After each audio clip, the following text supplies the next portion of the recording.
La campagna vaccinale non si è mai interrotta perché causa varie esposizioni fieristiche il padiglione 6 gestito dall'ULSS di Padova si era semplicemente spostato per quanto ci riguarda all'ospedale Ai Colli. Qui accanto a me il direttore del Dipartimento di Prevenzione, ripeto ULSS 6, il dottor Luca Sbrogiò.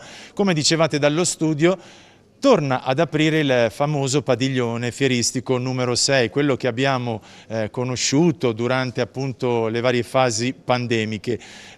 Si sono aperte in queste ore, in questi giorni, slot da oltre 500 prenotazioni. Quindi potete naturalmente raggiungere il padiglione 6 per fare che cosa, dottore? Ricordiamo l'importanza del vostro compito e di quello che appunto dicevo, che la campagna vaccinale non si è mai interrotta. Sì, la campagna vaccinale non si è mai interrotta, è stato fatto un eccellente lavoro dalle assistenti sanitarie e dai medici del Dipartimento di Prevenzione all'ospedale Ai Colli, perché i numeri sono stati molto elevati anche la settimana scorsa e la settimana precedente. Dopo 15 giorni torniamo però in fiera, che certamente è uno spazio più ampio, ci dà una maggiore disponibilità di spazi coperti sia nella fase di attesa prima della vaccinazione sia anche dopo, e il parcheggio diciamo ampio, comodo, ecco, non ci nascondiamo dietro il fatto che la fiera certamente costituisce un posto facile da raggiungere e anche con grandi disponibilità. Dottore, parliamo appunto di vaccinazioni grazie alla sua presenza, quali Covid e anche antinfluenzale, quella l'offerta, giusto, del padiglione 6.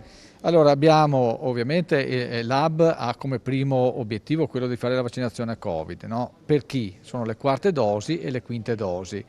Le quarte dosi per tutte le persone che hanno avuto il ciclo primario o la malattia, no? Oppure la terza dose, quindi fanno la quarta, e la quinta dose per tutti quelli che comunque hanno fatto da più di 120 giorni la quarta e i soggetti fragili. Quindi abbiamo la possibilità di fare la prenotazione per le quarte e per le quinte dosi, abbiamo più di 500 posti ogni giorno per chi deve fare la quarta e un'altra cinquantina per chi deve fare la quinta. Quante sono le linee vaccinali messe a disposizione? Complessivamente abbiamo 7 qui, 6 sulla quarta dose e una sulla quinta. Abbiamo anche la possibilità di fare in co-somministrazione anche l'antinfluenzale. È ovvio che cominciano i primi freddi, adesso proprio li stiamo sentendo anche, e quindi lo stare più in ambienti chiusi permetterà un maggior circolo dei virus. È già arrivato anche il virus dell'influenza anche a Padova, e quindi noi raccomandiamo fortemente, se uno vuole cogliere l'occasione mentre fa la vaccinazione per il Covid, di approfittarne e fare anche il vaccino per l'influenza. Dottore, è corretto che secondo le vostre stime, come diceva appunto 1 su 3 fa appunto l'antinfluenzale, ne approfitta? Sì, è così, diciamo, abbiamo circa 1 su 3, ma ricordiamo che l'antinfluenzale la maggior parte dei nostri assistiti la fa dal medico di medicina generale, poi può farla anche ovviamente in farmacia e anche da noi. Noi mettiamo a disposizione questo servizio, se uno lo gradisce in somministrazione, nel tempo che fa uno fa anche l'altro, e quindi diciamo, è coperto per il periodo invernale. Mi permetto di ricordare gli orari dei vari appuntamenti, sono su prenotazione, mi raccomando, con il sito dell'ULSS, 8:30 fino alle 13, dalle 14 alle 17, dal lunedì al venerdì.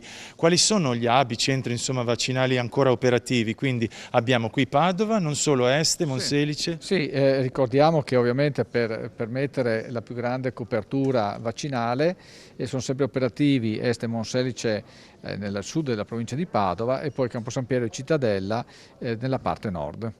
Dottore, la provoco per mandare appunto un messaggio importante, almeno io reputo sia così, a casa per chi ci ascolta. È un periodo, sembra, di calma, di tranquillità per quanto riguarda insomma, questa patologia che abbiamo conosciuto inizialmente come mortale, ma sembra quasi si sia alleggerito il rischio e tutto. È così, sto dicendo delle eresie, perché è importante proseguire con la campagna vaccinale?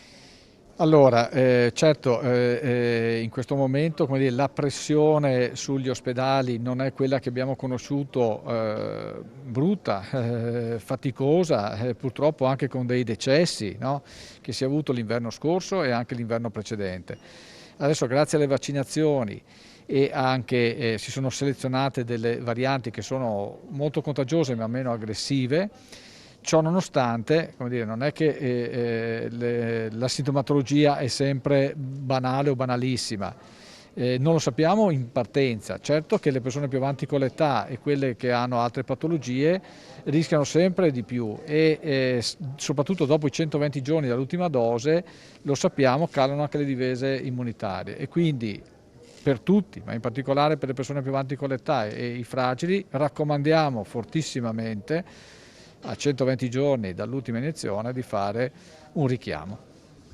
Bene, dal padiglione numero 6, gestito, ricordo, dall'ULSS 6 di Padova, è davvero tutto. Io ringrazio il direttore del Dipartimento di Prevenzione, il dottor Luca Sbrogiò, per questa diretta. Se non ci sono domande, a voi studio.